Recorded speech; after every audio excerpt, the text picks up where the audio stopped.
नमस्कार, मी पंजाब डक शेतकऱ्याला सांगू इच्छितो, ज्यांचा हरभरा असेल, गहू असेल, तंबाखू असेल तर तुम्ही काय करा, काढू शकता. कारण की राज्यात आता सध्या उन्हाची तीव्रता वाढत जाणार आहे. म्हणजे राज्यात पूर्व विदर्भ, पश्चिम विदर्भ, दक्षिण महाराष्ट्र, उत्तर महाराष्ट्र, कोकण पट्टी, खानदेश सहित 38 अंशापासून तर 43 अंशापर्यंत काही काही जिल्ह्यामध्ये पारा जाणार आहे. म्हणून सर्व शेतकऱ्यांना आपण आपला हरभरा काढायचं, गहू काढू शकता, तंबाखू काढू शकता, मका काढू शकता. कारण की राज्यात आता हवामान कोरडं आहे. म्हणजे सांगायचं झालं तर 20 मार्चपर्यंत हवामान कोरडं आहे. 20 मार्चपर्यंत तुम्ही तुमचं गहू काढू शकता, हरभरा काढू शकता, तंबाखू देखील काढू शकता. मात्र मार्चच्या शेवटच्या आठवड्यात मात्र वातावरणात थोडा बदल होणार आहे. म्हणून हा अंदाज सर्व शेतकऱ्यांना लक्षात द्यायचा. म्हणून 20 पर्यंत तुम्ही तुमचं हरभरा काढू शकता, गहू काढू शकता, तंबाखू काढू शकता. मग राज्यात काय होणार आहे, जर उन्हाचा पारा वाढणार आहे तर सांगायचं झालं तर नंदुरबार जिल्हा, धुळे जिल्हा, जळगाव जिल्हा ह्या पट्ट्यामध्ये काय होणार आहे, 10 मार्चपासून राज्यामध्ये तिकडं 42-43 अंशापर्यंत तिकडं त्या उत्तर महाराष्ट्राचा पारा जाणार आहे. म्हणून उत्तर महाराष्ट्राच्या शेतकऱ्यांनी हा अंदाज सर्वप्रथम लक्षात घ्यायचा. त्याच्यानंतर कोकणपट्टीकडे देखील 37 अंश, 36, 37 आणि 38 अंशापर्यंत कोकणपट्टीकडं पारा जाणार आहे. म्हणून कोकणपट्टीतल्या शेतकऱ्यांनी, आंबा उत्पादक शेतकऱ्यांनी ती अंदाज लक्षात घ्यायचा. त्याच्यानंतर सांगायचं झालं तर पूर्व विदर्भाकडे वर्धा, नागपूर, भंडारा, गोंदिया, चंद्रपूर, यवतमाळ, वाशिम, हिंगोली, नांदेड, अकोला, बुलढाणा ह्या पट्ट्यातल्या सर्व शेतकऱ्याला सांगू इच्छितो की तुमच्याकडे देखील 10 मार्चपासून ते 20 मार्चपर्यंत 1-2 दिवस 43 अंशापर्यंत चांगला पारा जाणार आहे. म्हणून हा अंदाज लक्षात घ्यायचा.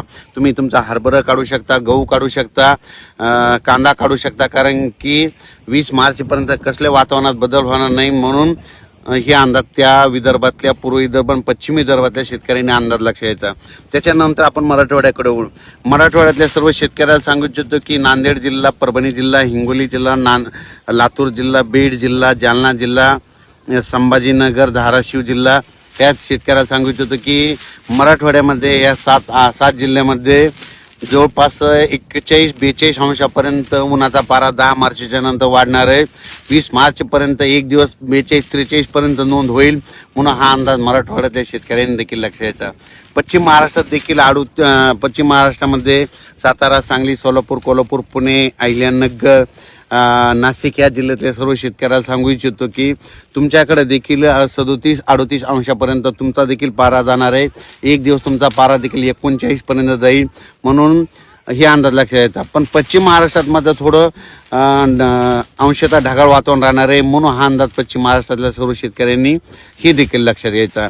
त्याच्यानंतर राज्यात सांगायचं झालं तर पुन्हा कर्नाटकच्या तंबाखू काढणाऱ्या शेतकऱ्याला सांगू इच्छितो की तुम्ही काय करा, 20 मार्चपर्यंत तुम्ही तुमचं तंबाखू पीक काढू शकता. कारण की 20 मार्चपर्यंत काही वातावरणात बदल होणार नाही. फक्त काय होणार आहे, 9, 10, 11, 12च्या दरम्यान थोडं कोकणाकडे थोडं वातावरणात बदल होईल, तिकडे ढगाळ राहील. म्हणून हे अंदाज सर्व शेतकऱ्यांना लक्षात द्यायचा. म्हणजे सांगायचं झालं तर मार्चच्या शेवटच्या आठवड्यात हे वातावरणात बदल होणार नाही.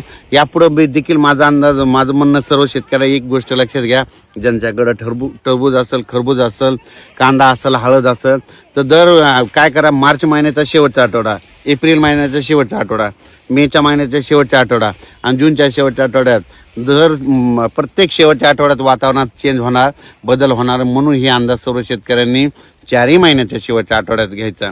आणि यावर्षी 2026ला पाऊस सरासरी इतका पडणार आहे. सरासरी इतका पडला म्हणजे जेमतेम पाऊस पडतो, पिकाला लागल तसा पडणार आहे. पण परतीचा पाऊस मात्र काय होणार आहे, चांगला पडणार आहे. परतीचा पाऊस मात्र अहिल्यानगर जिल्हा, सोलापूर जिल्हा, कोल्हापूर, सांगली, सातारा, लातूर, बीड, धाराशिव, नांदेड ह्या जिल्ह्याला परतीचा पाऊस चांगला पडणार आहे. अहिल्यानगरकडे परतीचा पाऊस पडणार आहे. म्हणून हे 2026चा या जिल्ह्यातल्या देखील सर्व शेतकऱ्यांना अंदाज लक्षायचा. ज्या वर्षी सरासरी इतका पाऊस पडतो ना त्या वर्षी शेतकऱ्याचं पिकं चांगले येतात. म्हणून ही देखील लक्षात यायचं.